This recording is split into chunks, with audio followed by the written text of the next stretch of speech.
I will call the, okay. At this time, I'm going to call the Indian Trail Town Council regular meeting to order via video conference and Zoom. We're going to take, first thing we'll do is take roll call for our town manager, Present. our attorney.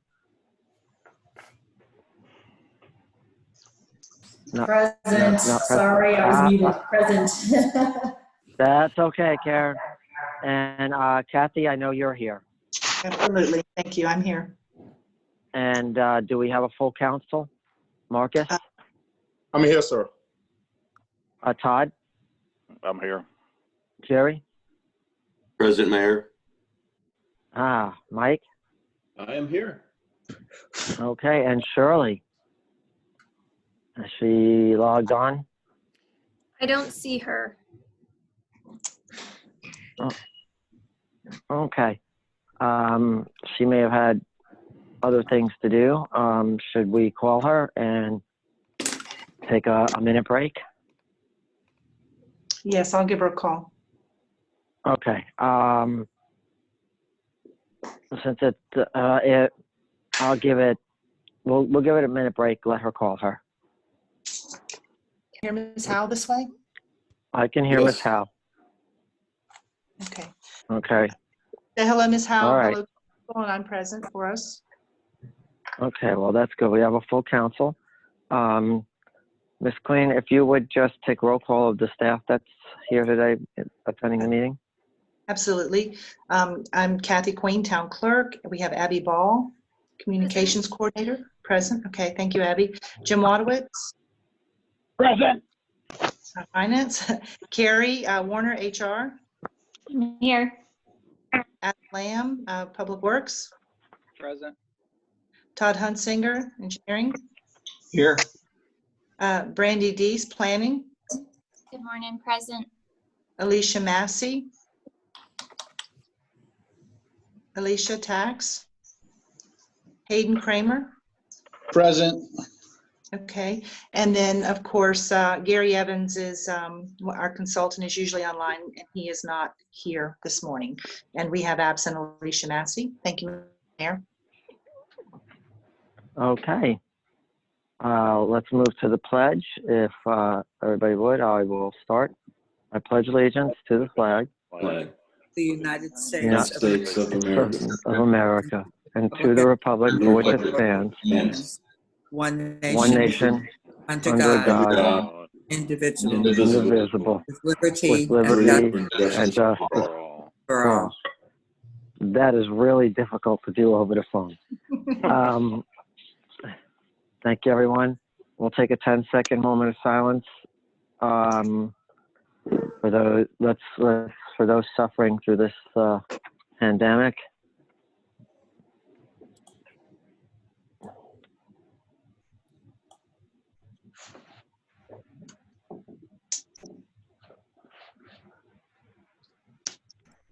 Thank you. Are there any additions or deletions to this agenda at this time? If not, I'll need a motion. Kathy, did you say something? I'm not aware of any. Okay. So if there's none, I'll need a motion to approve the agenda as is. Motion to approve.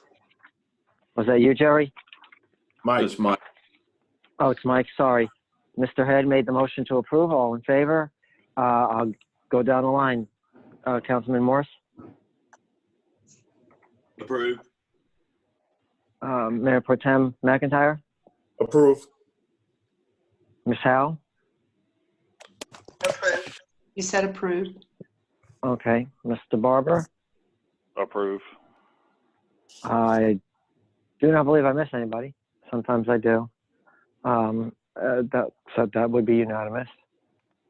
All right. I have a proclamation here to read real quick, which is proclamation for National Public Works Week.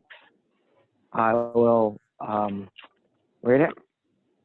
Whereas public works professionals focus on infrastructure, facilities, and services that are of a vital importance to sustainable and resilient communities, and to the public health, high quality of life, and well-being of the people of the town of Indian Trail. Whereas these infrastructure, facilities, and services could not be provided without the dedicated efforts of public works professionals who are engineers, managers, and employees at all levels of government and the private sector, who are responsible for rebuilding, improving, and protecting our town's streets, sidewalks, buildings, parks, streetlights, stormwater, and solid waste collections. Whereas it is in the town public interest for the citizens, civic leaders, and children in the town of Indian Trail to gain knowledge of and to maintain a progressive interest and understanding of the importance of public works and public works programs in their respective communities.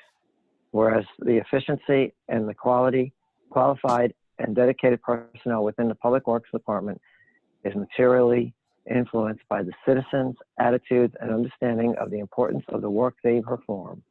Whereas this year, 2020, marks the 60th annual National Public Works Week sponsored by the American Public Works Association, Canadian Public Works Association, Be It Now.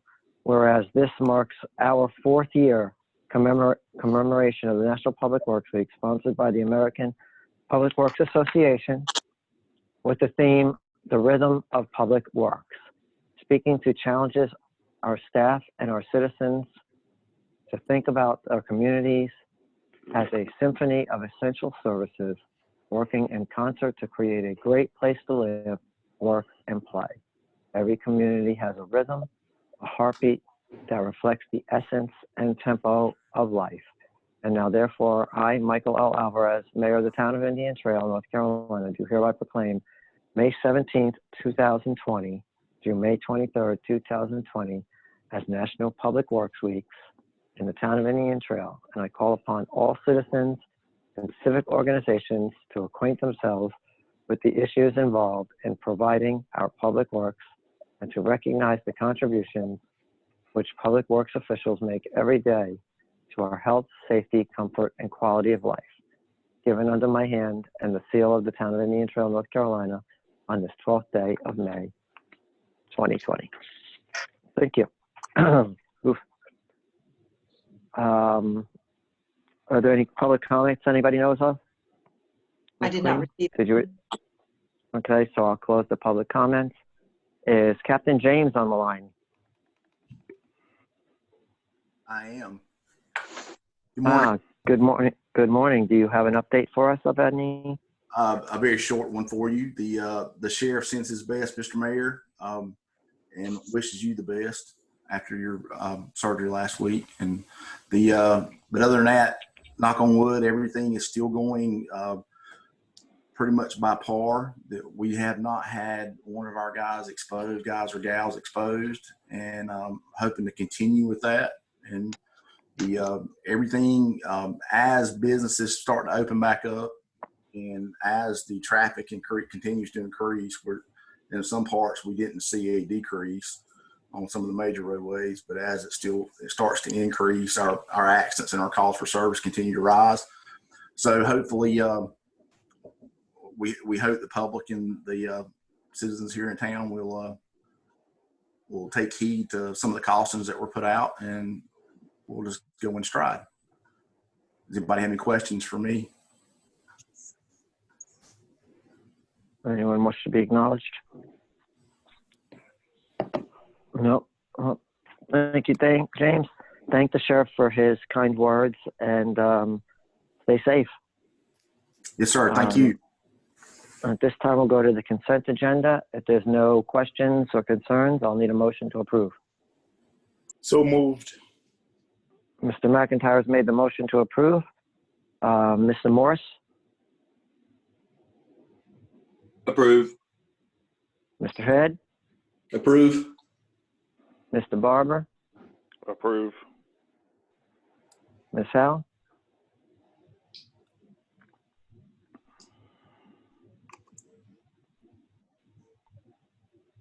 Can you still hear her, Kathy? I can hear her. She said approved. Okay, thank you. So that would be unanimous. There's no public hearing, so we'll go to old business. Crimestoppers donation request. I need to make a statement for this one. If any council member wishes to make a donation outside of what we approve or disapprove for the town, that is separate. We can't commingle funds. So like if someone gave $100 and we wanted to get $500 from the town, we can't reduce the towns to $400. So just be aware of that. And this is now open for discussion. This year, this donation request is specific for appreciation meal for all Union County law enforcement officers for their efforts during the pandemic crisis. Mr. Allen, did you have anything to add to this? No, sir. I think I've already provided the board with all the information that I have. There's a memo in the agenda package. Be happy to answer any questions if there are any. Okay. Are there any specific questions as to the Crimestoppers organization and what they do? If not, I'll need. Go ahead. McIntyre here. Mr. Walter. Okay. Mr. Walter, this question is directed at you and Mr. Allen. If the council were to approve a $500 donation to that effort, that would not denigrate our finances a lot this fiscal year. Are we okay to make that donation, sir, if the council so chooses? Yes, that's fine. That works. Okay. So, Mr. Mayor, if there's no more questions, I'd like to make a motion to go ahead and approve a $500 donation from the town of Indian Trail to the Crimestoppers for the donation request in aiding the appreciation, I think, on May 17th for the sheriffs or law enforcement within Union County, providing meals to them. Okay. Mr. McIntyre has made a motion for a $500 donation to Crimestoppers for the May 17th appreciation for law enforcement. If there's no discussion, I'll need Mr. Morse. Approve. Mr. Head. Approve. Ms. Howe. Approved. And Mr. Barber. Approved. Okay, that would be a unanimous donation. If council wishes to, any council member wishes to make, yes, sir? One second. Miss Quinn has her hand up, sir. Yes, I just wanted to Okay. acknowledge that Alicia Massey was having difficulties, but she is online now. Ms. Massey, are you present? Alicia? Yes, I'm here. Thank you. Good morning, Alicia, for Good morning, hopping on. Mayor. Okay, so that would be $500 from the town. And Kathy, if you Yes. would provide the council via email Mr. Helms' phone number for any council that wishes to make an additional donation. Will do. Thank you. Okay, thank you. That brings us to new business, our town manager search firm. Mr. Allen, this looks like this is yours, so I'm going to yield this floor to you. Well, actually, if I could yield to Ms. Walter. Okay, that would be fine. Thank you. Good morning, everybody. I wanted to give a little update on, or actually the committee, a short update on the process that we've taken and provide you all with the two final firm options for a decision today on search firms. I am going to try to share my screen right now.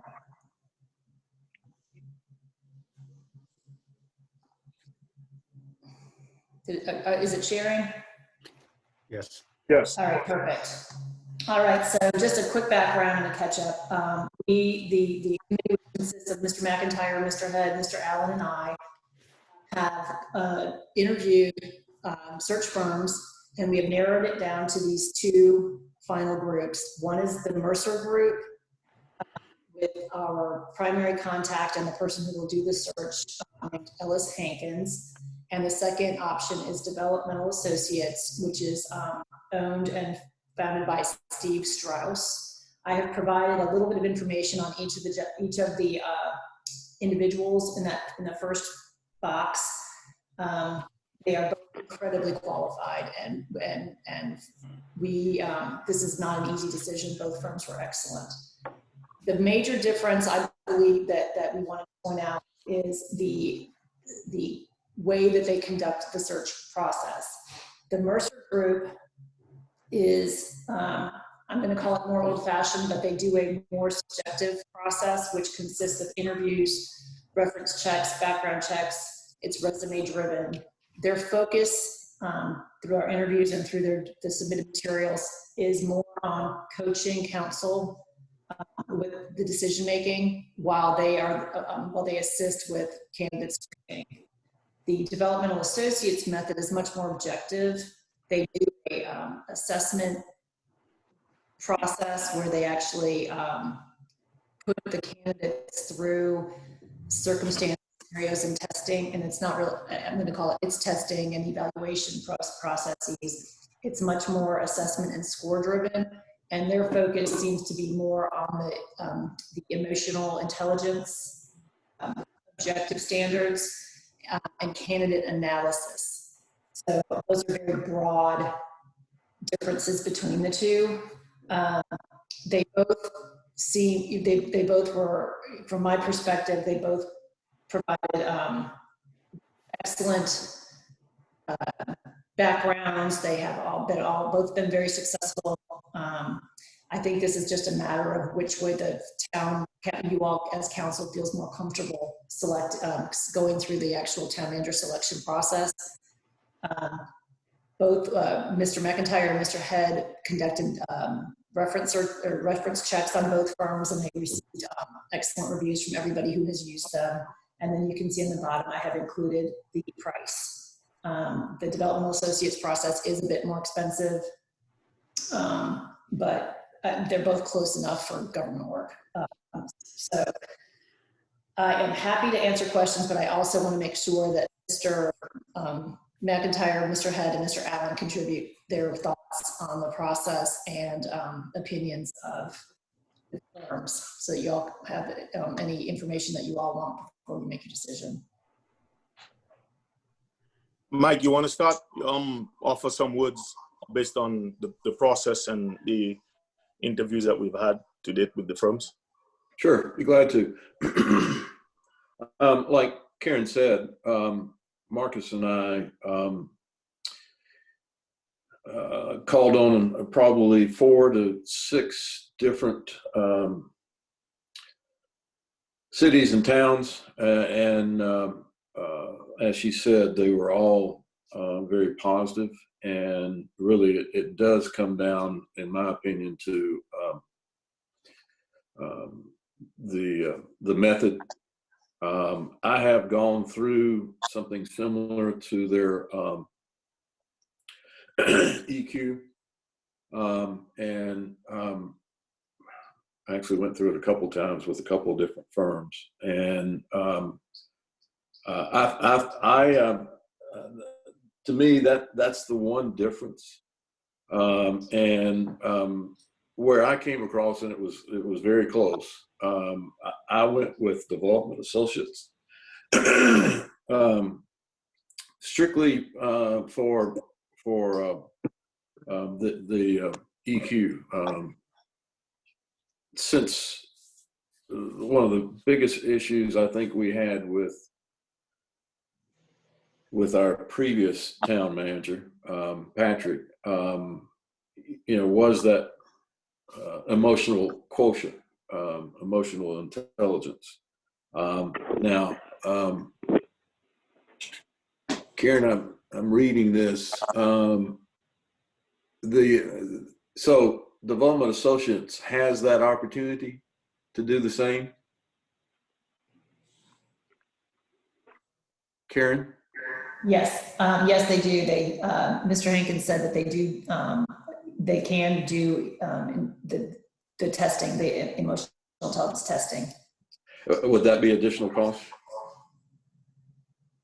Probably for the test, and I did not ask that, but probably for the test itself. Okay. I would assume so. So I guess what it really boils down to, if we added the a price for that, they both come out to be the same. It's a matter of where each of you decide whether the understanding more of our candidates from the emotional intelligence piece of it as to which one we go with. Because, you know, now that I know that they could potentially do it, I don't think we can go wrong with either one. I will stick by what my thoughts were when I went through this, was that the development associates was my choice at that time.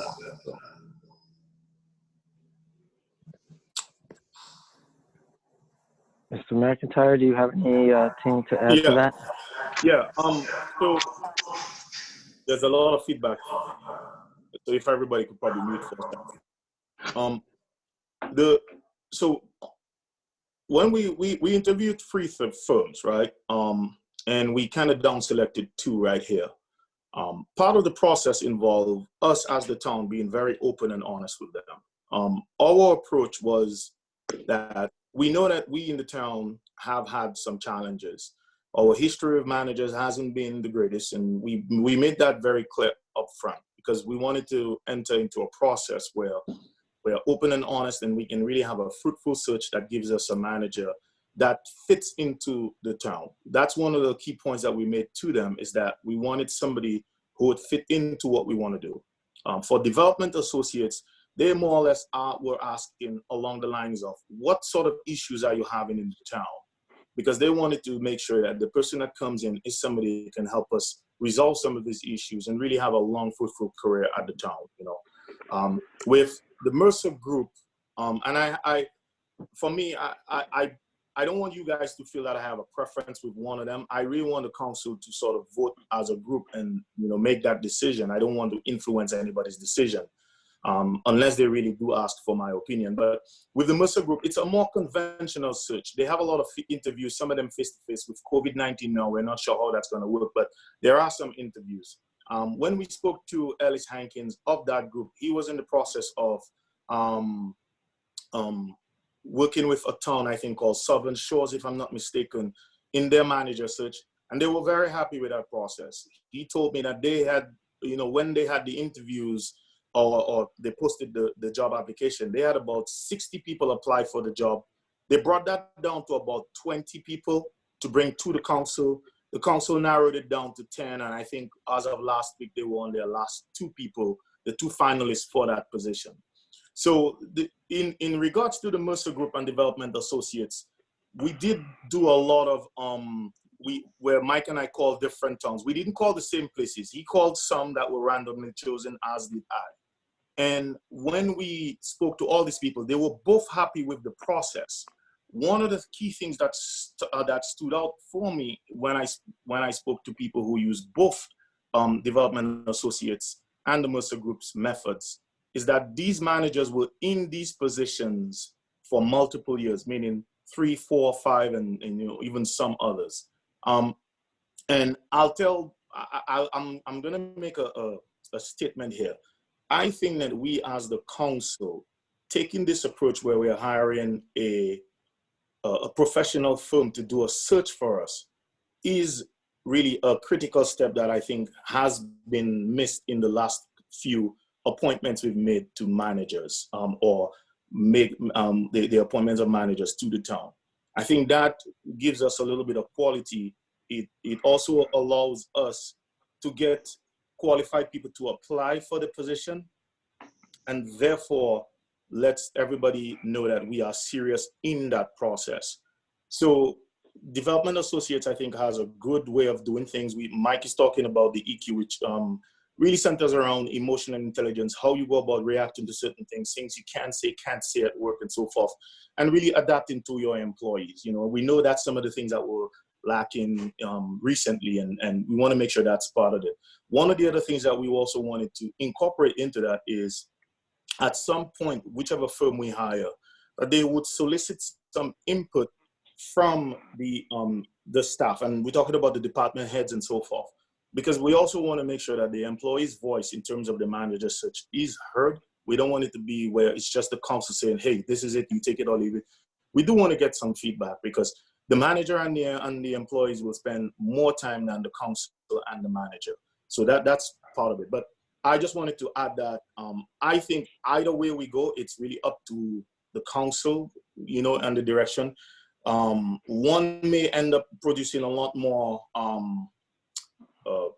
candidates than the other. But at the same time, it's really up to the council on that. That's what I have, Mr. Mayor. Okay, Karen, what's the next steps with this? Mr. Allen, you have any feedback, sir?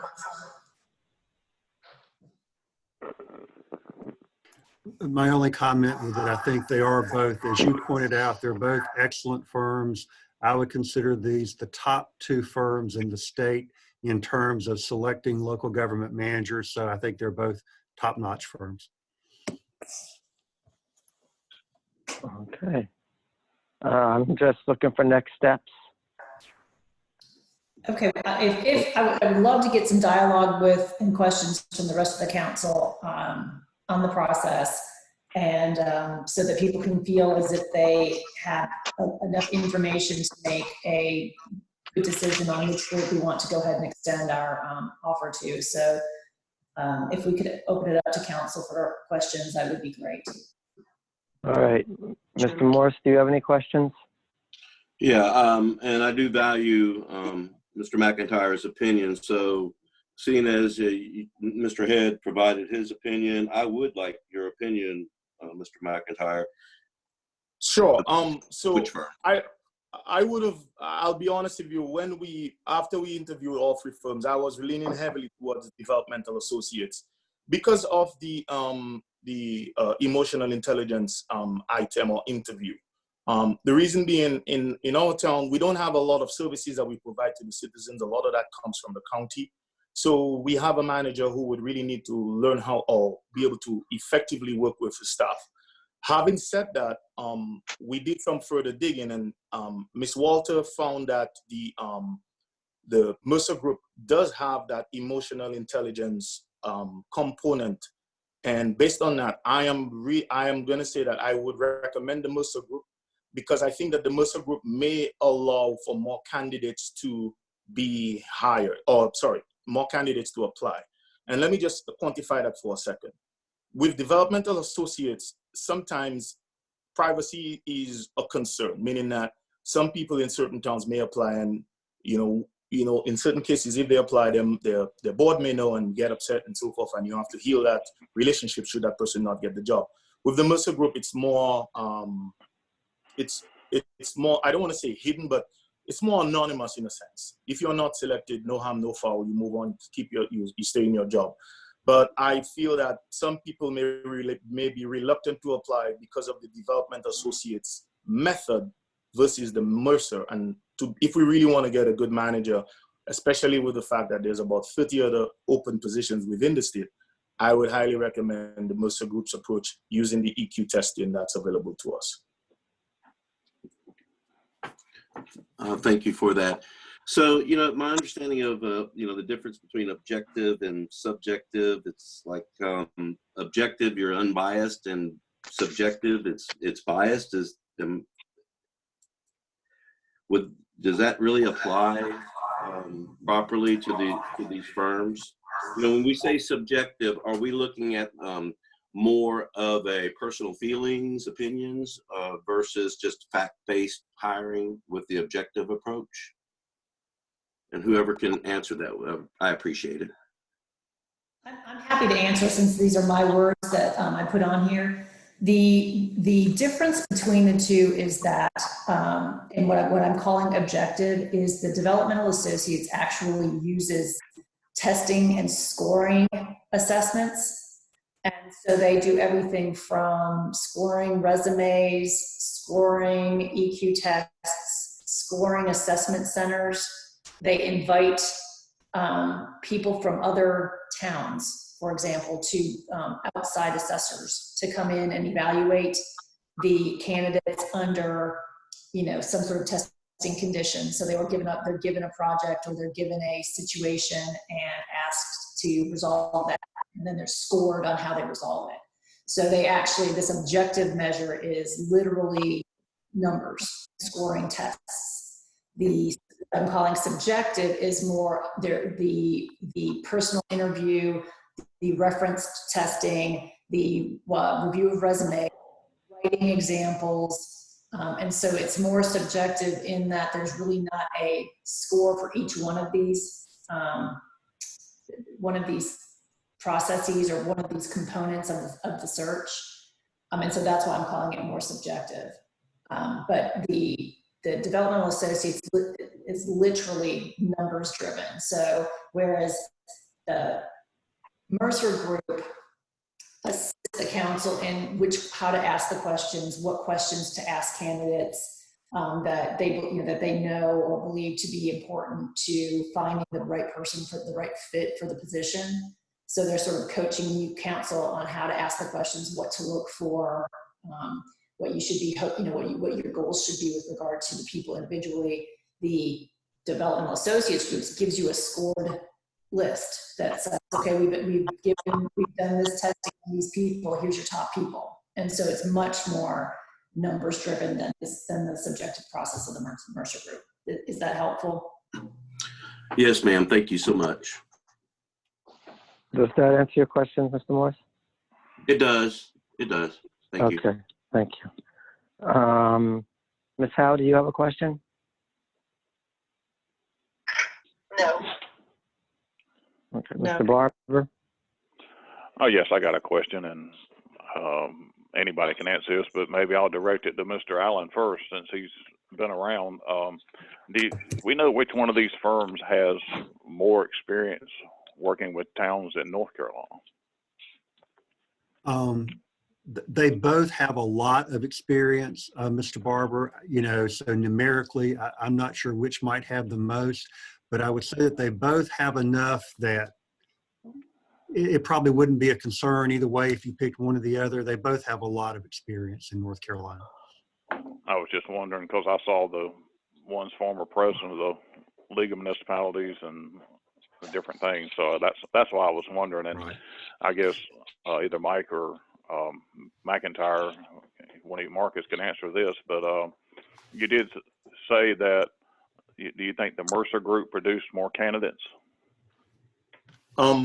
Yeah, so one of the things in going through this, some of the background information we received is that based on the developmental associates, they've had instances where people have not applied because the possibility of their name being out there as looking for a job with, some other town is possible. And therefore, some of them may be reluctant to apply.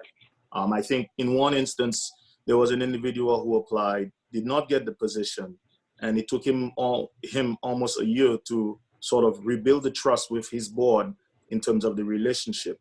So that being the case, some people may be reluctant to apply if it's coming through development associates because of their methods. Now, it doesn't mean that we may not get a candidate, but I do want to make that clear. And it's sort of a unique circumstance for us because of the current environment where you have so many vacancies and that, the pool, being as it is, we want to make sure we kind of get the best person in there. So the more you can attract, I think that would probably help, get a really good candidate that fits. Okay, well, my next question is for Mr. Mike Head. Do you feel comfortable with the Mercer group if they do? Looks like it says the EQ question is available. If they do that, do you feel comfortable with them also, Mr. Head? Oh, absolutely. Okay, I just want to make sure y'all feel good. Both of you guys feel good with either one of these. Okay, that's all my questions. Thank you, sir. Okay, I got everybody there. It says here this is an action item. Is council prepared to vote on picking a firm?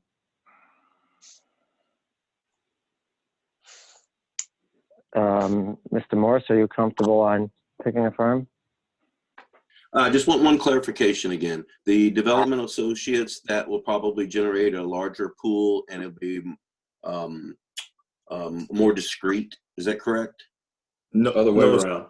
The Okay. other way. Then I would make the motion to, I would make the motion that we entertain, no, that's not the proper word, that we engage the Mercer Group for this search. Okay. There is a motion on the table for Mr. Morse to engage and work with the Mercer Group on this search firm. If there's no further discussion, I'll need a vote. So, Ms. Howe? I would approve. Of the motion, okay. Okay. Mr. McIntyre? Yeah, I approve the motion to retain the Mercer Group for the town manager search. Okay. Mr. Head? I approve. Okay. Mr. Morse, you made the motion. Mr. Barber? Approved. Okay. Looks like I got everybody, so it looks like that's unanimous. Karen, Ray, you'll work on that? Yes, sir. We'll wrap this up this afternoon, let everybody know the council's decision, and engage Mercer Group for the search. Thank you. We will be back in touch as soon as we have exact timelines. Okay, thank you for that. That moves us to the next item, Union County Sheriff's Office storage shed and fence request. Mr. Allen, did you want to take this? If I could, Your Honor, I'd like to yield to Captain James on this item. Yes, sir. Captain James, the floor is yours, sir. Mr. Mayor and Council, what this proposal is for a 24 by 36 storage shed to go in the parking area behind our office, and also the fence that would provide security for that building in that parking area that would encompass that back parking lot. It wouldn't block the bathrooms from the park, and we're also incorporating in that fence system a man door for that sidewalk that goes out to the park. But basically, the biggest thing with the fence is to provide a secured area for us to do parking, or as we've learned over the last couple of months and trying to do, and some of the things that have happened, needing a secure storage area for whether it be for a water distribution center or PPE storage or things of that nature. But that building would also, primary purpose for the building is to house specialty vehicles, and also the trailer with the new barricade systems that are coming in that we've ordered that will be housed here for use in any trail. Okay. I'm going to start with Mr. Barber. Do you have any questions for Mr. James? So what you're saying is the police need a fence to protect their own stuff? I'm sorry, I couldn't help it. I'm all for it. Go ahead. Okay. Mr. Head? I have no questions. Mr. Morse? Yeah, I do have a question. The who retains ownership of the storage building? That's a good question that we haven't discussed, because it's actually a capital improvement to town property. Okay. And the reason I was asking, that, I was kind of curious of what the cost of the storage building was going to be. I absolutely have no issue with the fence, because I believe the fence would still remain town property. I was just, that question occurred to me about the storage building. Is the storage building going to be a permanent building? Yes, it'll be a permanent structure, but it's a metal storage shed, which I'm assuming that it would be, it could be taken apart and moved, but I think it would be probably more than it was worth to take it apart and try to move it if necessary. I would not be opposed to approving this request with the condition that that storage building remain part of the complex, town property. Well, I have no problem. I don't know if I'm really in a position to be able to answer that as not being the department head. Then perhaps maybe we could get that question answered between the attorney and the sheriff's department, and then maybe table this to the next meeting, perhaps. Yeah, Or is it- I'm happy to contribute here. I'm not sure if we have a lease or anything with the sheriff's department for the property. I'm not sure how that's structured, but I'm happy to contact. I'll talk to the captain and the Union County Sheriff's Department and get that formalized so that we all know who owns what and how that's working. So, so I've not been part of that process to date, but I certainly would like to dive in and make sure that we have that structured properly. Yeah, and my final comments is, irregardless, I would just like us to review the legal aspects of it, but I would be in support of it. Either way. Okay. Mr. McIntyre, do you have a? Yeah. What's the cost? What's the contribution that is required from the town? 12. A little bit over 12,000. 12,300, I think, was half of the fence. 12,350. Yeah, we're going to pay $12,350. That's correct. All right. I mean, I guess Mr. Morse asked for it to be tabled, so we can't object to that. We just have to wait till the next meeting, let Karen iron out the legalities, and then go from there. I'm okay with it, but we'll wait to get the who owns what cleared up first, and then go from there. Okay. Okay. So with no objections, I'll table this till the next meeting. Do you have that, Kathy? I have it. Thank you. Okay. That brings us to item C. Thank you, Captain James. Yes, sir. That brings us to item C, Economic Development Consulting Contract. Mr. Barber, you requested this, so I'm going to yield the floor to you, sir. Thank you, Mr. Mayor. The service agreement for the economic development contractor expires June 30th this year. According to the last budget meeting, it appears we need to decide to renew it or let it expire. There was an article in the Union County Weekly this past Friday about the sales tax law, so I'm sure we're all aware of that. No doubt the county and Indian Trail are having to make difficult decisions to produce a balanced and fiscal responsible budget. I've noticed that has included hiring freezes, and cities and counties are not contracting out as much. The current state of the economy is poor. We see retailers, restaurants, other businesses shutting their doors for good. I don't think, given the economy and lack of economic growth currently, I can justify renewing this contract. I've also reviewed Mr. Evans' submission to the agenda. I don't see a lot of projections, proposals, upcoming projects, and I don't think we've been approached all year with a request for tax incentives to bring businesses and jobs to Indian Trail. Plus, since the town has renewed its relationship with the Union County Economic Development Office, I think we should put our energy and resources into working with them, as I think attracting businesses and jobs are usually more effective done on a regional basis. The contract is also an independent contractor status, and given my experience with those, I have some concerns about this position being treated as such. And I think the town attorneys expressed concerns to us also about this independent contractor relationship. Due to that, I feel we not renew this contract, let our future town manager assess this position, see if it's something we really need as a town, and when the economy bounces back, if it is needed, then I think in the future we establish this as an employee position. And of course, in the future, if Mr. Evans wants to apply, he'd be welcome to do so. So before I make a motion to let the contract expire on June 30th, not to renew it, and reduce the economic development budget to just $100,000, I'll turn this back over to the mayor to open it up for discussion. Thank you, Mr. Barber. I'm going to start with Mr. Head. Do you have any input?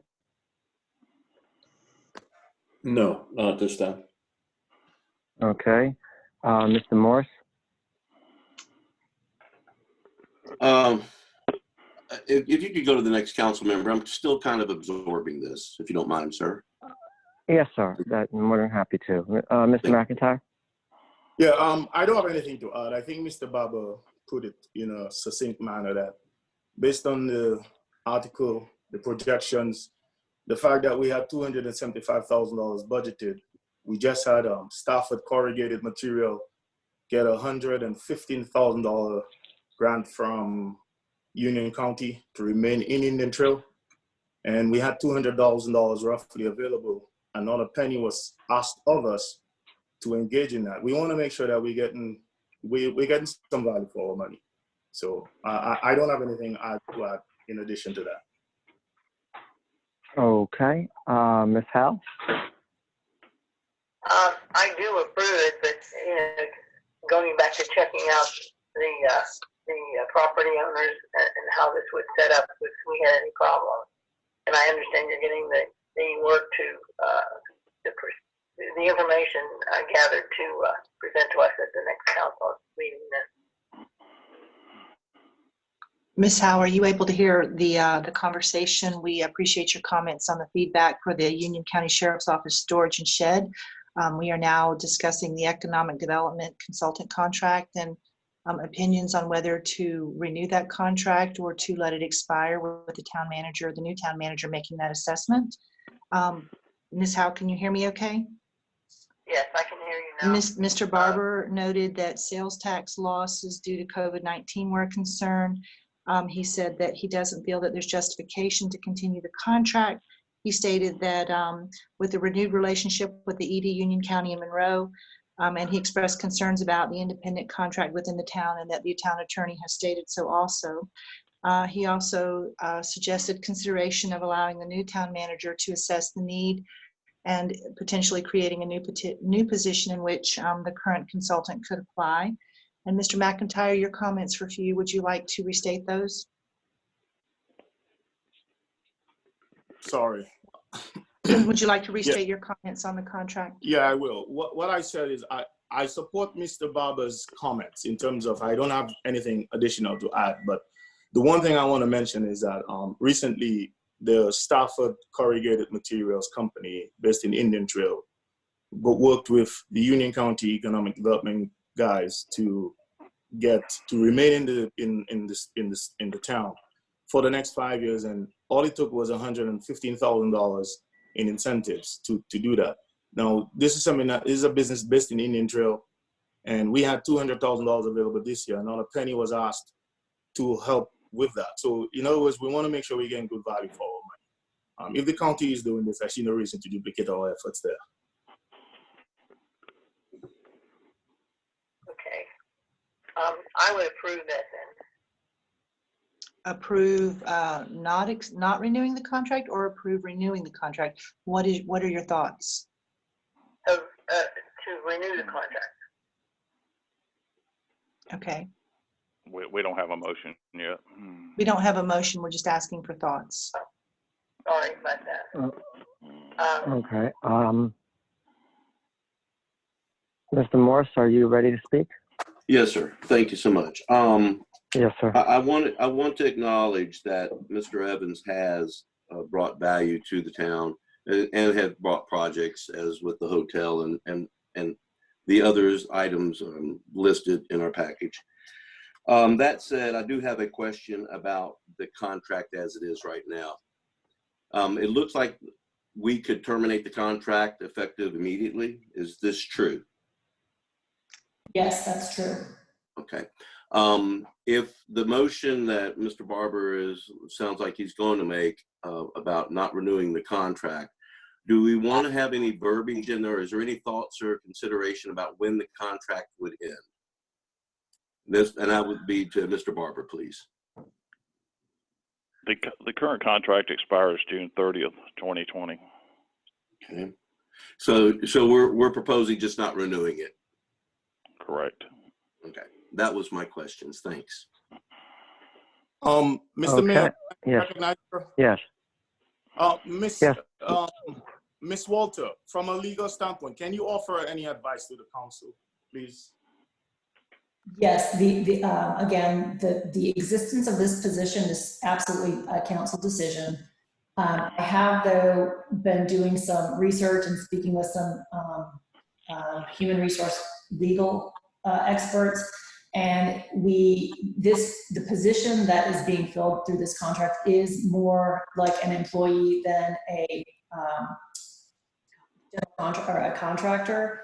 what we're looking for is control. We know that Mr. Evans has or that position, because this is not personal at all. It's simply about how the position's being managed. They have an office, a business card, a town telephone. So these, he works effectively staff hours. These are 4 examples of what make him an employee, or make that position an employee position rather than a contractor position. Additionally, a service provider like this would generally have a 6-month to 1-year contract only.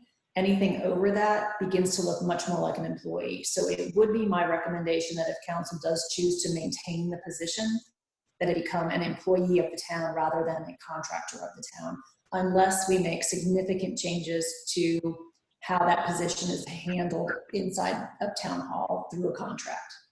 It does make sense. Miss Walter, this is Michael. I'd like to chime in on that real quick with a question. Would not the proper procedure, if that's the way to go, to keep an economic development position as a employed W-2 position with the town of Indian Trail, and create it? Would they not have to vote to end this contract and then open up for applications for the employee position to actually do it properly? So the council would definitely add the position in the town's organizational chart. It really can, it's a separate matter than the contract. Unless they want to approve both a contractor and an employee, I'm just recommending that it be transferred. So the process would be that the council agree to add this as a. My question is, if it does transfer to an employee position, does that not require us to open it up for the public to apply before we fill it? We can't just transfer the contractor over to the position, can we? I would recommend that we certainly open up the employment process and follow whatever process we have in our employment manual regarding hiring. Okay, thank you for clarification. Council, are you prepared to take a vote on this? I can make the motion. This is Okay. Todd Barber. Yes, Mr. Barber, the floor is yours. Yeah, my one comment before I make the motion is I appreciate Ms. Walter's comments, and I think after hearing that, I feel like that if he does become a employee position, then, which I think we should down the road if it's needed, but I think it's something that the next town manager would need to assess, and we put it in their hands to make a recommendation. That's just my feeling. But so what I do is I make a motion to let the contract expire on June 30th, 2020, not to renew it, and reduce the budget amount for economic development to $100,000. And I vote to approve that motion. Okay. If everybody understands Mr. Barber's motion, No, sir. I'll start. No. No, you don't. Go ahead. No, Continue, sir. Mr. Morse. Okay. So my understanding was that we were just looking at the position for now, whether or not we were going to renew it. But the additional verbiage put in there about reducing the economic development from 200 to 100,000, wouldn't that be more? Wouldn't that be more in line for a budget discussion? And then I did have It may be if you want to take it out, that's fine. I mean, I can redo the motion. Yeah, because I mean, you know what that would be to the. I mean, yeah. I mean, if everybody wants to move that to the budget discussion, that's okay with me. Yes, that's a good point. Well, thank you. The first part, as far as it makes a lot of sense to let this contract expire on the 30th, based on having a new town manager, possibly adding an economic development position to the town staff. And if Mr. Evans was to be the successful candidate, it would probably benefit him, because then it would come with all the bells and whistles of normal employees. So if you could just redo that motion to eliminate the money part of the 100,000. Yes, sir. Okay. Wait, okay. Mr. Barber, Mr. Barber, would you? Before we go, Mr. Go ahead, Mayor, can I recognize for a second? Yeah. And that is really directed to Mr. Allen. and Mr. Waltowitz. In terms of your budget presentation, you're going to do on the 26th of May, I think it is, sir. Is that correct? Yes, sir, that's correct. All right. Is when you present the budget, is that an appropriate time for us to discuss whether or not we include certain things in the budget or not, sir? If we can make some requests of you, because we don't vote on the budget doesn't become effective until June 30th, July 1, right? Yes, sir. Whenever you adopt the budget ordinance, which has to be no later than June 30. I'm sorry. So I will be making, at that May meeting, what is recommended to the council. And then, of course, council should review it, discuss it, and then you have the opportunity to make any changes that you want to make to my recommendation prior to the adoption of the budget ordinance. Thank you. That's all I have, Mr. Mayor. Mr. Barber, you can proceed. Sorry. Okay, wait. I need to interject here for a minute. Mr. Barber, can you rescind the original motion? Yes, sir. Thank you. I make a motion to let the contract, the Economic Development Service Agreement, expire on June 30th, 2020, and not to renew it. And can you also, that motion. can you resend that first motion as well? Yes, first you have to And I rescind the first motion. rescind the first motion. Okay, well, just flip that, Kathy, so that he rescinded first. I got it. Okay, I'll take care. All right, thank you. Thank you, Ms. Queen. Mr. Barber's made the motion to let the economic development contract expire on June 30th. Mr.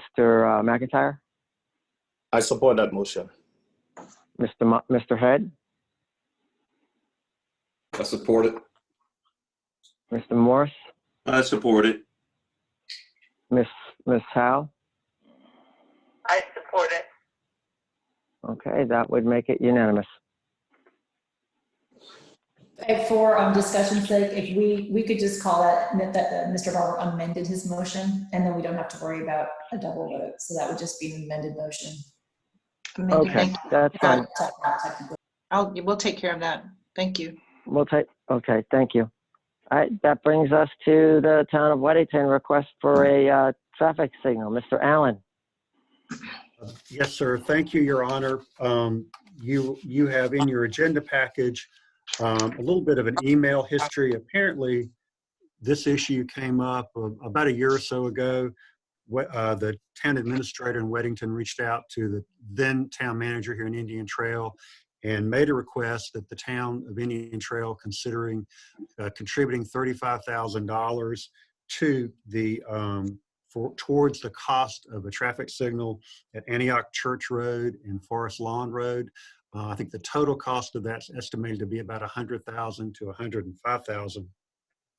And when you score the intersection, when NCDOT scored the intersection for looking at that for safety funding from DOT, it did not warrant a traffic signal based on their requirements. But however, they indicated that if additional funding could be secured and the direct cost of DOT would be less, then they'd be willing to consider it. It would move up on the priority list for funding. So Ms. Thompson, the administrator, reached out to me reached out to Todd Hunziger at the end of March. Todd brought me into the conversation. He and I have been discussing it.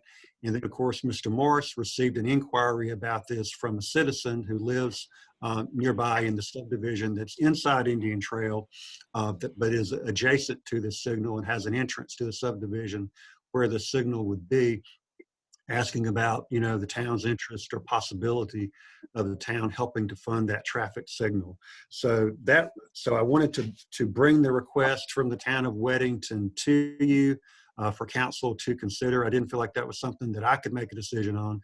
Since it's a request from one town to the other, I think it's more appropriate for the board to make any decision. The request is that the town consider budgeting $35,000 in next year's budget for the signal. The intersection is just outside Indian Trail town limits, but the subdivision of Brookhaven abuts up to this intersection. And so residents in Brookhaven use that. So that's the situation. We don't know, as you know, I'm sure you've heard, NCO DOT is in really bad financial condition right now. They've suspended all kinds of, they've laid off contract workers. They're not entering into any new contracts, anything new. They're just not doing. So we're not sure. Todd made an inquiry into DOT. Can't tell for sure, but it appears that funding for this might not even be available in the next short term. But I guess Weddington would like to have a commitment from the town if that's something that the town board would want to do. So that's the request from Weddington, Your Honor. Okay, one quick question before I open up to the council. Is that the intersection near Antioch Elementary? Yes, sir. It's close to that school. Yes, sir. Okay, thank you. Council, is there any questions or concerns? Conversation? I'll open up the floor. Just ask to be recognized. Oh, this is Mr. Barber. Yes, sir. It seems like I read that, I mean, even if I think this traffic signal, first off, I think it's in Whittington. And also I think I was reading that right now, even if we were to approve money to this, that the DOT's not going to do anything. I mean, so will we be wasting our time trying to put any money to this when there's really, I mean, it doesn't look like there's any practical solution where they're actually going to put in a stoplight. I mean, because unless we totally pay for it, I don't think anything's going to happen. Is that kind of where we stand, or do you know, Mr. Allen? It's hard to know definitively because, you know, these things change, but under the current funding scenario for DOT, Todd and I both believe it will be sometime before that DOT would move forward on any new signal like this. So, okay. So, well, my feeling then would be is we're kind of wasting our time right now. But anyway, that's all I've got. Okay. Anyone else wish to be recognized? Councilmember Morse requests to be recognized. Yes, sir. The floor is yours.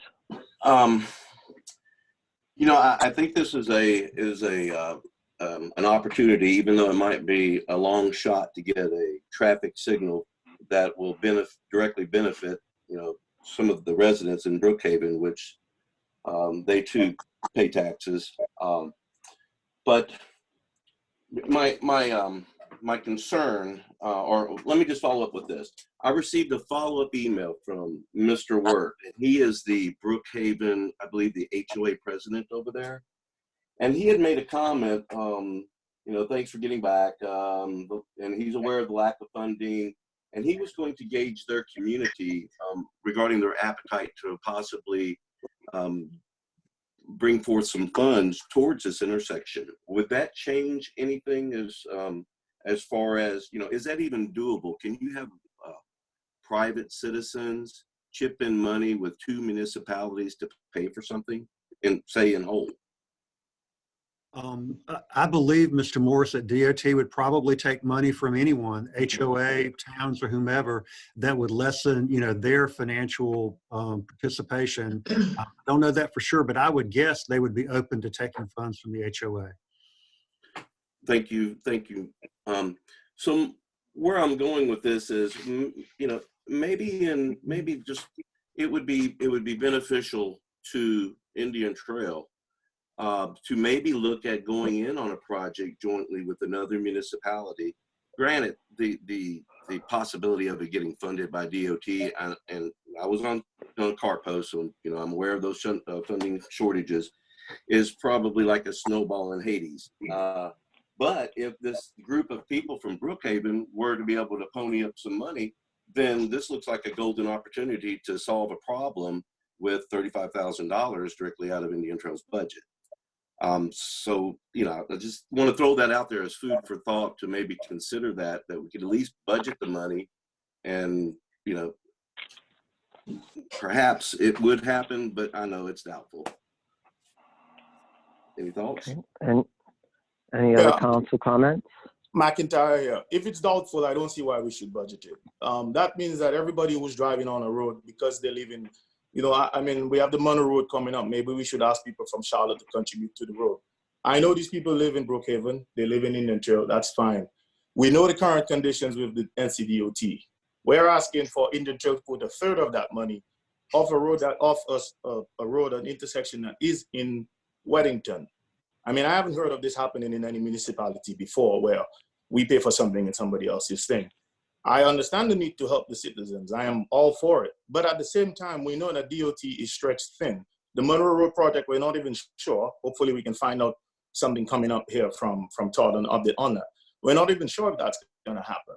So we know that we have a shortfall in terms of our sales tax is probably going to be lower than we anticipated.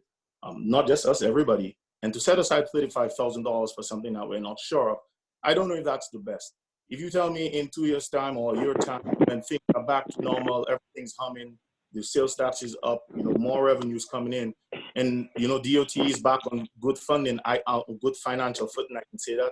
But if I might to read, I think an email that came out last week, DOT for the next 2 years is projecting serious budget deficits, and I don't know how we're going to convince them to get that sort of thing. I'm open to, if the residents want to contribute some money in the future, we revisit this and see what we can do as a town, because maybe we have more real data as to the sales tax. So I applaud this residents or the residents of Brookhaven for even wanting to put their own skin in the game. I mean, they pay taxes and they're even going on top of that to put money, willing to try and get some money together to, look at that. But we still don't know what we can afford, what DOT is willing to do. I mean, I don't mind revisiting it, but I wouldn't say let's put it as a budget item. I think we have till the 26th to do that. Mayor? Yes, sir. So I'd like Mike, to be recognized. Yes, go ahead. Yes, sir. I tend to agree with Marcus, given the state of our economy, and knowing what we know about NCDOT. I like the idea, but I just think the timing is wrong at this point in time, and maybe we look at this sometime next year. But I'm not interested in. I would not be interested in adding up $35,000 at this point in time. Okay, council, then it looks like the decision would be to just, looks like it would be deny or just table this to an appropriate time. Mayor Alvarez, did we hear from Ms. Yeah. Howe? Did Ms. Ms. Howe, Howe did have you have- something to say? I don't know. I wanted to give her the opportunity. Okay.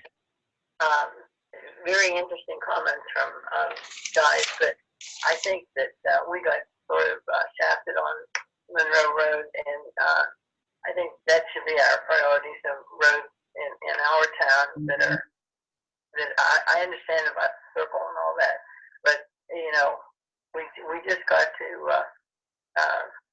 Well, Marcus hit on a few things. We're short on the sales tax. I had asked about that at the last meeting, and we don't know what we're going to end up with. And I don't think it's fair for us to subsidize the NCDOT, because this is probably the first of many things that are going to come up anyway.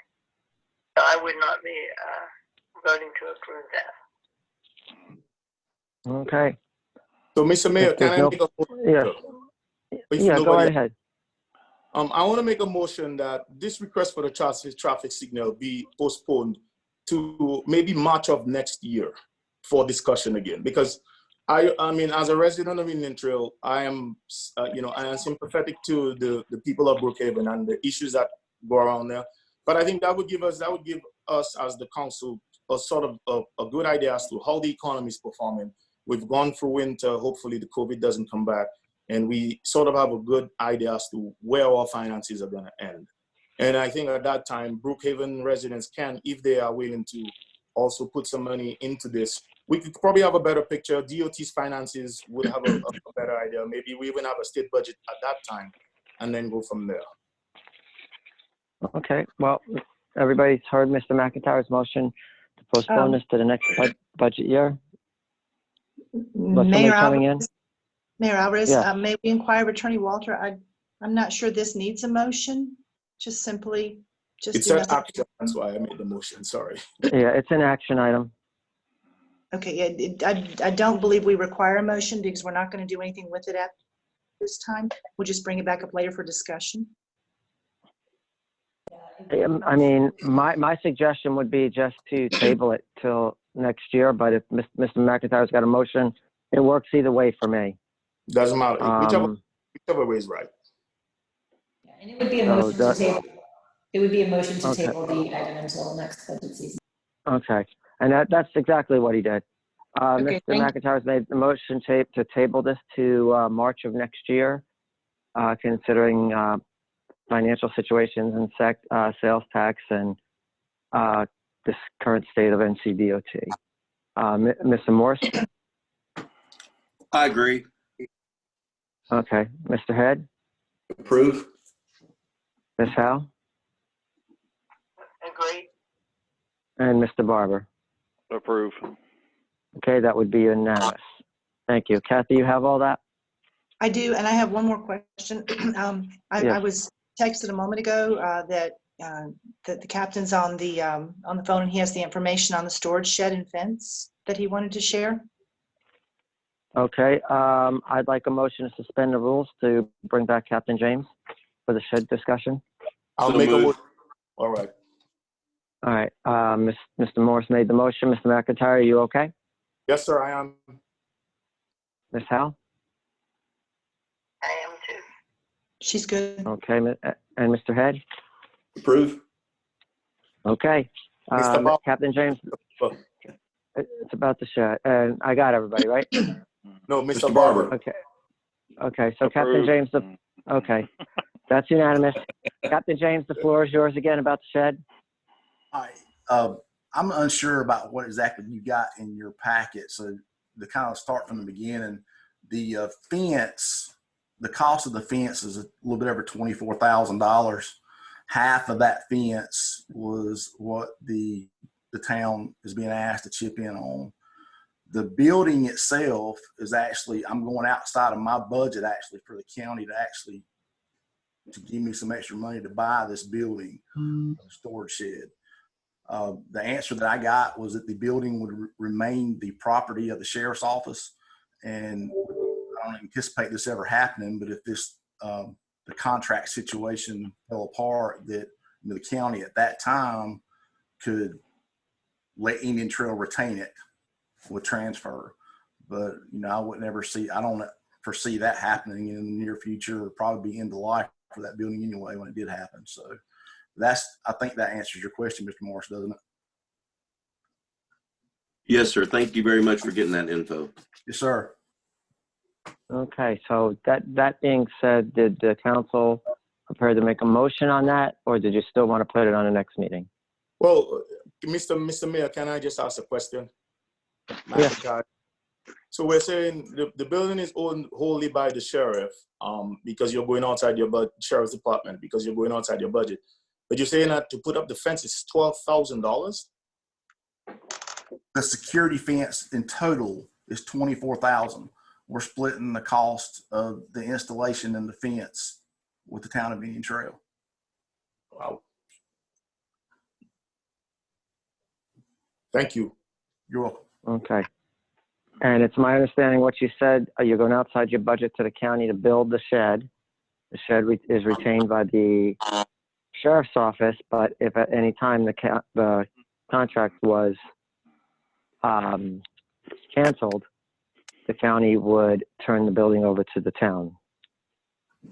It would, at that time, that would be something that would be, they could choose to leave the building with the town. Okay. Or they can choose to take it. Yes, sir. Okay. That clarifies for me. Did we want to make a motion to move forward with this, or did you just want to bring it up on the next meeting with the attorney, having the attorney put a contract together? Or just direct the attorney to have a contract? The floor is to the council. Anybody may speak. Well, this is Mr. Barber. I just assume since we got the question answered, why don't we just do a motion then and see if we can't go ahead and get this approved for the sheriff's office. Okay, did you want to make that motion, Mr. Barber? I make a motion that the town Indian Trail provide its share of monies to for a storage shed and the requested fence by the sheriff's department. Okay, Mr. Barber's made a motion to approve to move forward with the fence and storage shed. Mr. McIntyre? I approve, sir. Okay, Mr. Head? Do we need to include the storage shed since it's not part of, and I guess I have a question. Since it's going to be the property of Union County, is there, I just want to make sure that we're, I'm a little leery of how this storage shed would be. I would suggest that, obviously, so correct me if I'm wrong, you could chime in anytime, Ms. Walter, that there would be a contract between with the fence and the shed, and that would be included in it, the wording. Yeah, I would say that what you all would be doing now is approving the funding and then instruct the town manager and attorney to complete the agreement with the Union County Sheriff's Department. So does the motion need to be restated? Just, yeah, if you could reword the motion, Amended? Mr. Barber. I rescind the motion, and I didn't hear what Ms. Walter said, so if someone else could make the motion, I'd appreciate it. Okay, I could do that. I'll make the motion. We'll make a motion. Okay, go ahead. We'll make a motion to approve the funding request from the sheriff, Union County Sheriff's Office for the construction of the fence, and instruct the town manager and the attorney to draw up the agreement for that funding request. Okay. 12,350. Yes, sir. 12,000, including there the funding request, which was 12,350. Got it. Thank you. Thank you, Mr. Moore. Okay. Thank you. Mr. McIntyre's made the motion. Mr. Morse? Approve. Mr. Head? Approve. Ms. Howe? Approved. And Mr. Barber? Approve. Okay, that's unanimous. Kathy, you have everything? I got it. Thank you. Thank you, everyone. Okay. That brings us to Mr. Allen. Do you have any updates you'd like to give us? So you forgot item E, NCDOT IT project funding update, Mr. Hunsinger. Oh, I missed one. Right. Sorry. Thank you. NCDOT, Todd, you're up. Project funding update. Thank you, Mayor. Can y'all hear me okay? We can. Thank you. I can hear you fine. All right. I would like to add one thing about the last item about the traffic signal. I don't believe DOT will ever go and come do an agreement with a private entity. Oh, sorry. Go ahead. So Go ahead. Continue. So they would more than likely have to do an agreement with the towns as far as funding is concerned. And maybe we could do an agreement with the HOA. But beyond that, we would either have to fund the whole project ourselves as towns or go a different route. So just so you know, I don't think they'll do that, because I think other HOAs have done that, tried that in the past several years ago, and DOT wouldn't agree to it. So just information on that. As far as the project update, what I'm gonna do is it's 3 parts. I'm gonna give you a DOT update on what they kind of discussed with the other towns, which would be their funding issues before the epidemic, and then funding issues now, and then when I'll talk about a little bit about our surrounding projects. So pre-epidemic, they gave us a couple of highlights. One is storms. And basically, the DOT had spent almost $220 million in the last 3 years on hurricane storms that are deferred maintenance due to hurricanes. And previously, those yearly averages were around 60 million. So they have had impacted on that. They've impacted on existing roadway repairs, maintenance facility repairs. Current projects are obviously going up cost-wise.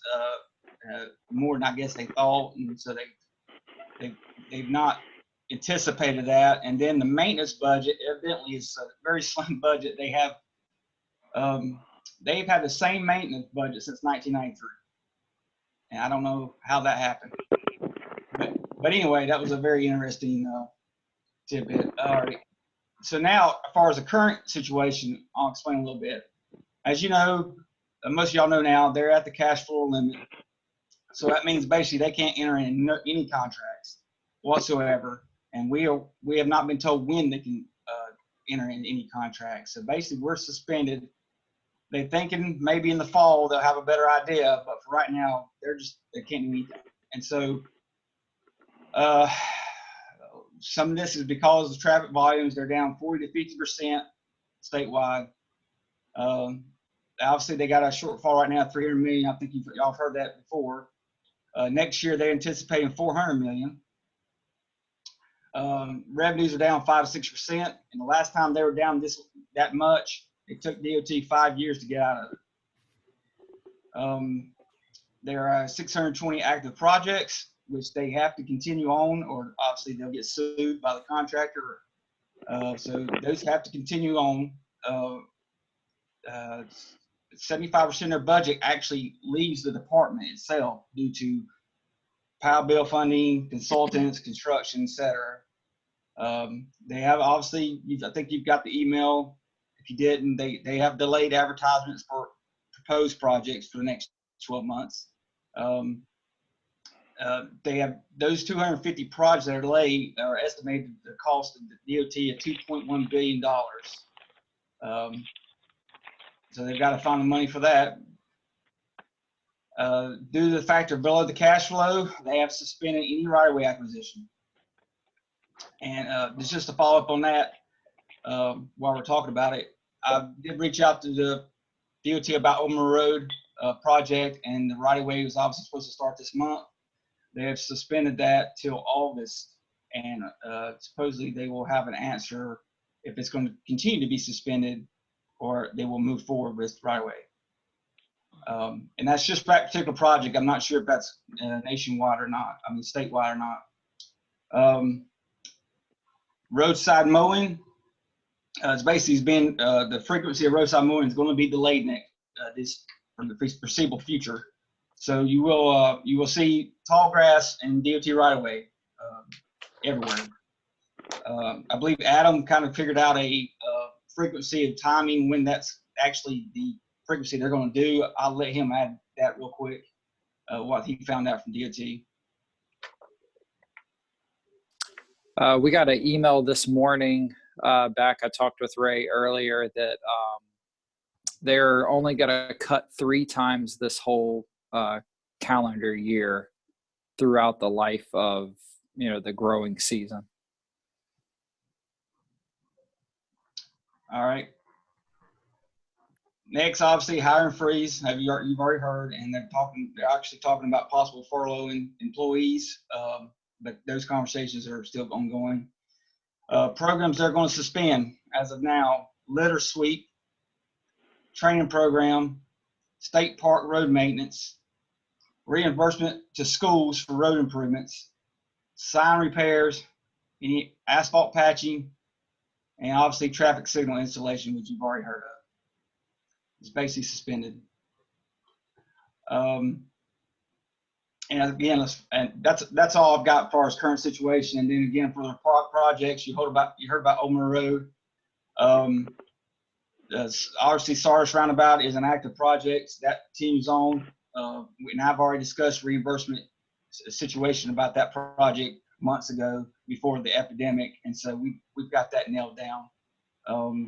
The other projects, the Greenway and Complete Street and all that, I haven't heard much about reimbursement. The good thing about those projects, we don't really have to ask for reimbursement at this time for those projects.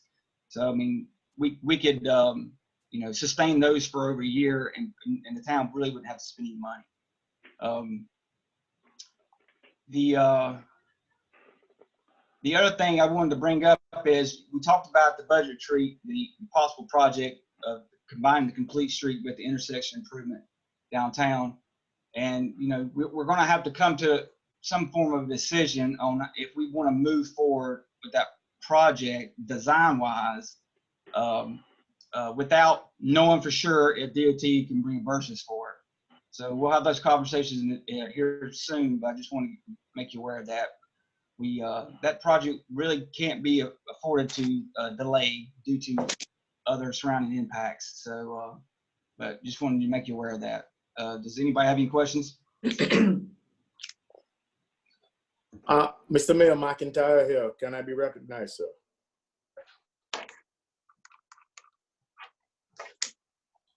Mr. Mayor?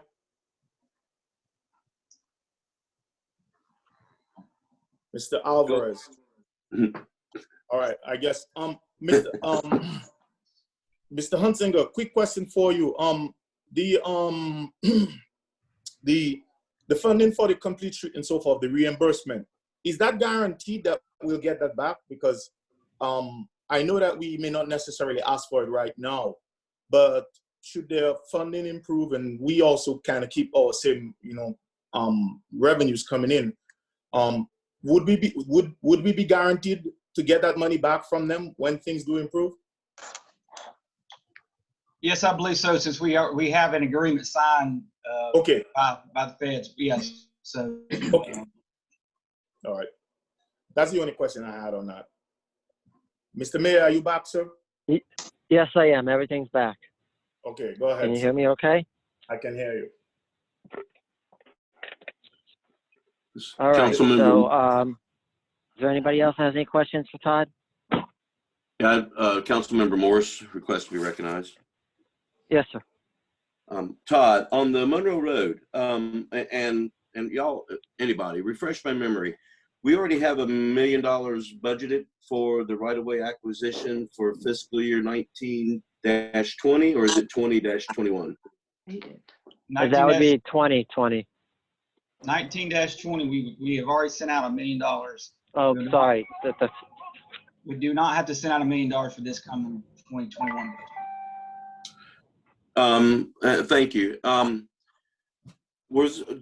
Again, refresh my memory. Do we have some protection in there? I mean, we ponied up $1 million. Do we have protection in the contract if they like indefinitely suspend Monroe Road, let's say 5 more years? There's no official language that states that we can stop the payments, but I would think DOT recognizes that the fact that if it's not moving forward, then they're not going to ask for monies. But there is no official language that states that. Thank you very much. Okay. So, any other questions for Todd? If not, we'll move on to the next item, which is Ray's manager report. Is Todd complete with his, Todd, are you complete with your free? Oh, Todd, are you complete? Yes, sir. Thank you. And did Ms. Howell have any comments? Ms. Howell, did you have any comments? No, not at this time. Thank you. Okay. All right. And then we'll move on to the manager's report. Ray, do you have anything to say or anything to add? Yes, sir. I have just a few brief items I'd like to cover, just primarily for the purpose of keeping council updated about some issues. First, I wanted to mention that this past Friday, that myself, Todd, Brandy, Brandy and Adam participated in a Zoom meeting with CATS, with their consultants, and with representatives from the town of Stallings and Matthews regarding the Silver Line extension into Union County. And the purpose was talking about potential routes and planning for that if that is to take place. As you know now, the current plan is that the terminus will be at the CPCC Levine campus. And the hope is that it might come into Union County as well. And they currently have 3 concept routes for the extension. One of these would be what they call the red route, and that essentially runs parallel with Independence Boulevard all the way down essentially to Indian Trail Road. The second route is the green route, and that route would run east of the new Atrium campus and then come back into Indian Trail Matthews Road, stopping here somewhere in the vicinity of Town Hall or just a little bit north of Town Hall. And the third route is the blue route, and that route would come in west of the Atrium campus and then again come down Indian Trail Matthews Road. And they've asked for information from the town about development in this general area along Indian Trail Road, Chestnut Park, the Hub Project, those kinds of things, looking for the number of housing units, commercial development, that sort of thing that might support a light rail station. And Brandy has already provided them with all that information. So she followed up and has given them the information that they needed. I wanted you to know that they are planning to hold a public meeting at this point in August in either Stallings or Indian Trail to get public input on this. And I would encourage the mayor and members of council to attend that if at all possible. There's no date set for that yet.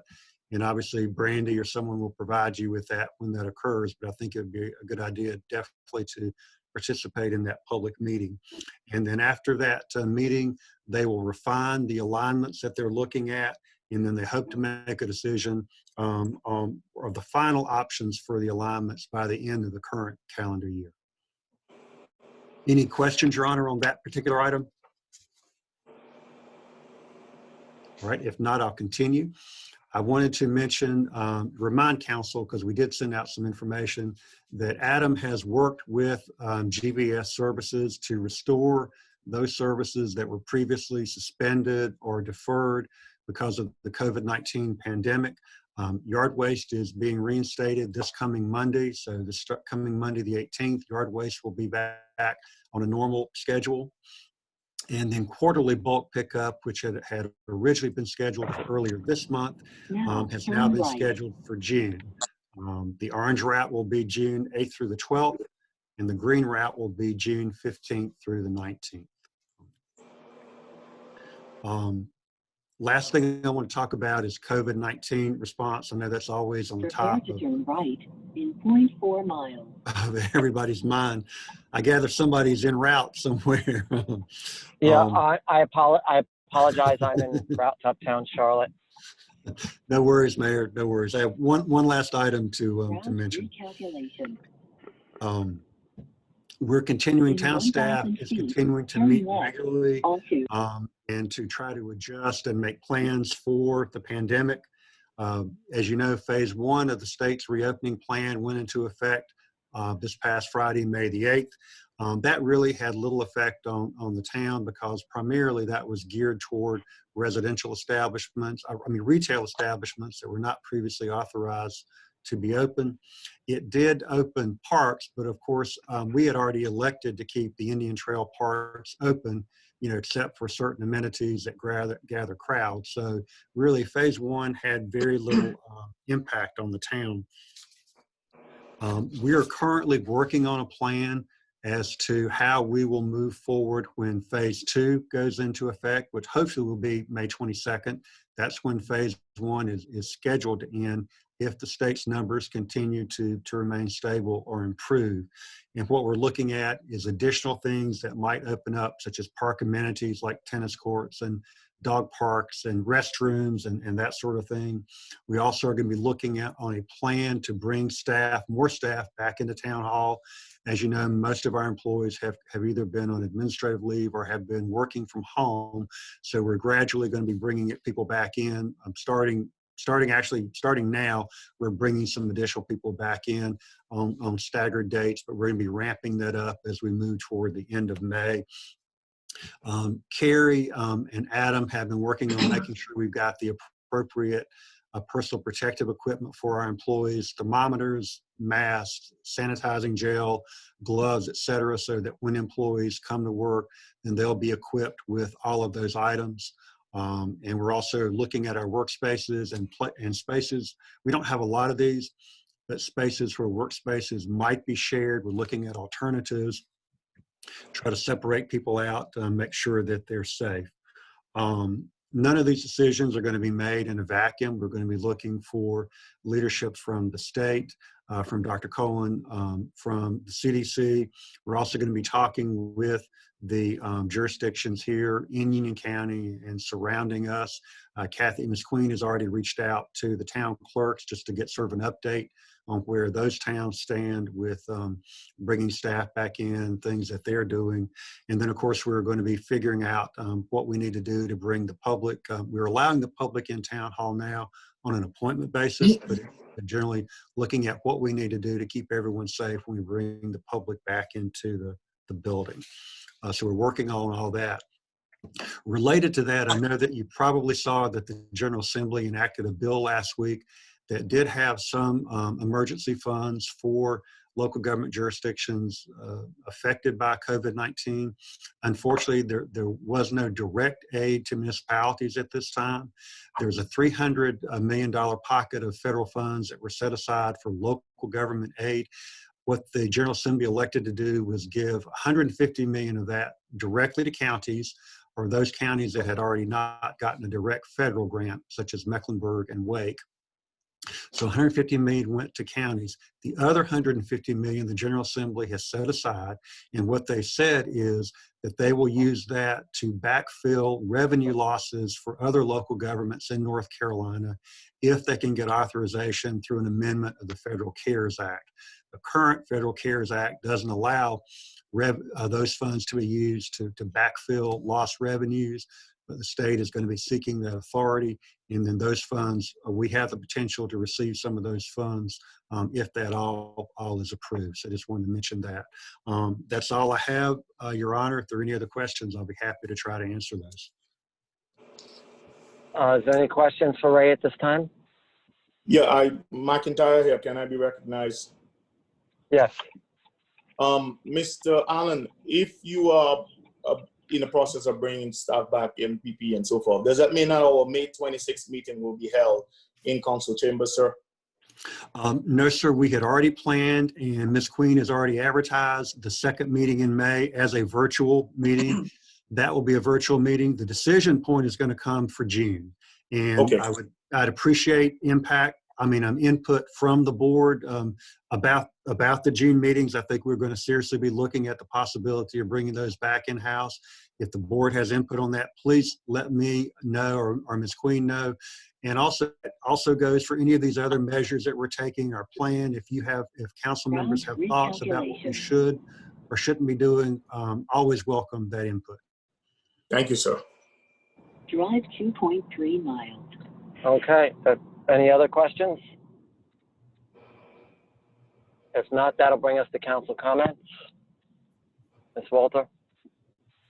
Mr. Barber.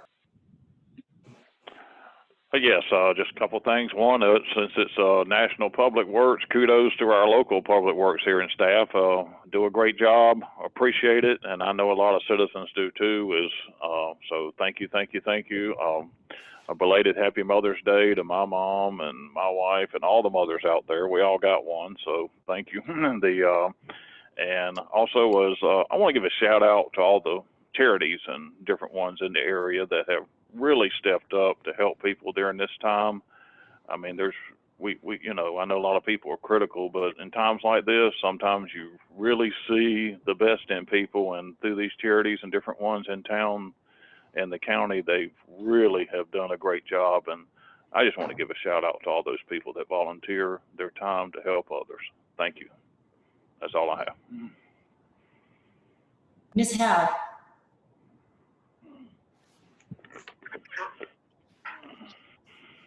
Ms. Howe? Hello? Comments? Go ahead with your comments. Sorry, I got cut off there a minute. Todd, what he just said is very thoughtful, and people do need recognition for what they've done through this time. I apologize for the mix-up that we had on I guess the video part of it. But anyway, I got here and was able to take care of what we needed to do. So I want to thank everybody for being patient about that. Thank you. You're welcome. Mr. Morse. Well, first I'd like to thank Mr. Allen, Mr. Mcintyre, Mr. Head for their hard work in searching for a new town manager search firm. Thank y'all very much. And as far as we're facing some economic challenges, some budget challenges coming up, and I'm very confident in this council that they're going to make some really good decisions regarding the taxpayers' money. Hopefully, we're preparing for the worst. We can hope for the best, and I surely am still going to practice my social distancing and am encouraging others to. In half a mile. And I'd like to thank you all for making this meeting again today. Very productive meeting. Thank you for answering all the questions, being prepared for these questions. And I hope you all have a blessed week. Thanks. Mr. McIntyre. Thank you. Thanks to all of you for being here today. I want to say that in the process that we went through for the search firm, a lot of people before, associated Indian Trail with a reputation that really, I don't want to say it wasn't well deserved, but it wasn't really the best. And through the actions of this council, in terms of the manner in which we conduct ourselves, we may have disagreements on certain things, but there's no vitriol and name calling that goes on. That really shows, because firms and other people want to engage with us right now as the town in trying to move the town in a different direction, moving it forward, trying to show up our revenues, taking things from a very serious standpoint. Doesn't mean anything on the previous council. I'm just talking about our efforts right now. So thank you to the council for that. Secondly, Mr. Mayor, I want to say that I appreciate your attitude towards getting your arm amputated. I mean, you are even out there making jokes about that. So, way to keep a positive attitude. And, 1 week removed from surgery, you're on the road driving down to Charlotte. So, kudos to you, but hope for a speedy recovery. The rest of staff, Todd, Adam, Abby, Brandy, Jim, Alyssa, and Kathy, I could go on and on. Thank you all for all that you guys are doing. All the town hall may be sort of closed. Business in the town has still continued and things are getting done. Todd, thank you very much for the updates on the Monroe Road. I know that's something that we really, wanted to pay attention to, but thank you for that. And Karen and Ray in particular, along with Mike, the efforts in trying to get the search from the process that we went through, how thorough it was. I do appreciate that. I think that's going to really help us sort of, get some good candidates that we can all interview. And hopefully, I know, Ray, don't feel bad, Ray. You don't want to stay with us, but to get somebody to replace you. Thank you, everybody. Mr. Head. Mayor, I'm pleased to hear you had a successful surgery, and I'm amazed at your fortitude and continue down your path of where you're at now. Professionalism. The professionalism I saw today by council, by staff, shows that we are ready to face what's before us. As we all know, that I'm not really sure what the future is going to be, but just based on what I was hearing and listening from all involved, we know. I feel good about the path that we're taking, and that we'll be prudent with our taxpayers' money. We'll probably have to make some more tough decisions as we go along, but I'm pleased with how we are going to make these decisions, and just looking forward to the end of this. With that said, everybody have a good day, and appreciate all your efforts. Mayor Alvarez. Oh, that brings me up. Oh, no, thank you, everyone, for the kind words. I just guess I have taking my first steps in a adjustment to a new style of life, and sense of humor that comes easy. And I'm just blessed to be from where I was to where I am now. It's just like night and day. For the next hour or two, you might want to stay off the roads.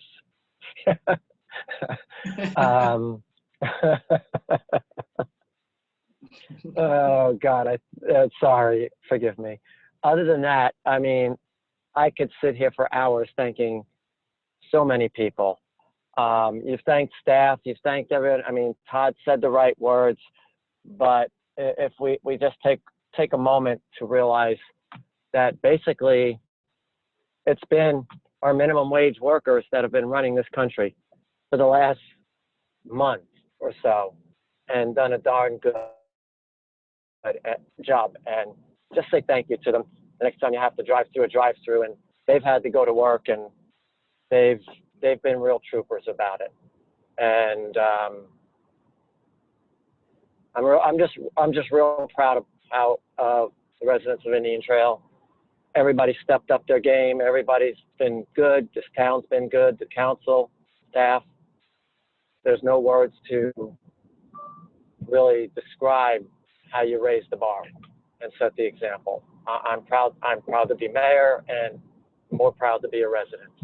Other than that, until the next meeting, God bless.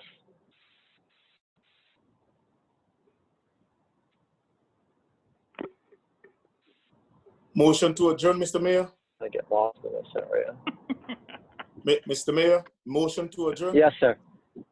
Okay, Motion. I was the last one. Okay. Yeah, I need a motion to adjourn, please. So move, sir. So Motion moved. to adjourn. Okay, Mr. McIntyre's already made it. Just by a loud voice, all in favor? Aye. Aye. Aye. Approved. Aye. Okay, said aye. everybody thank you, everyone, and have a blessed day. Thank you. Thank you. Thank you. Thank you. Have a blessed day. Bye, everyone.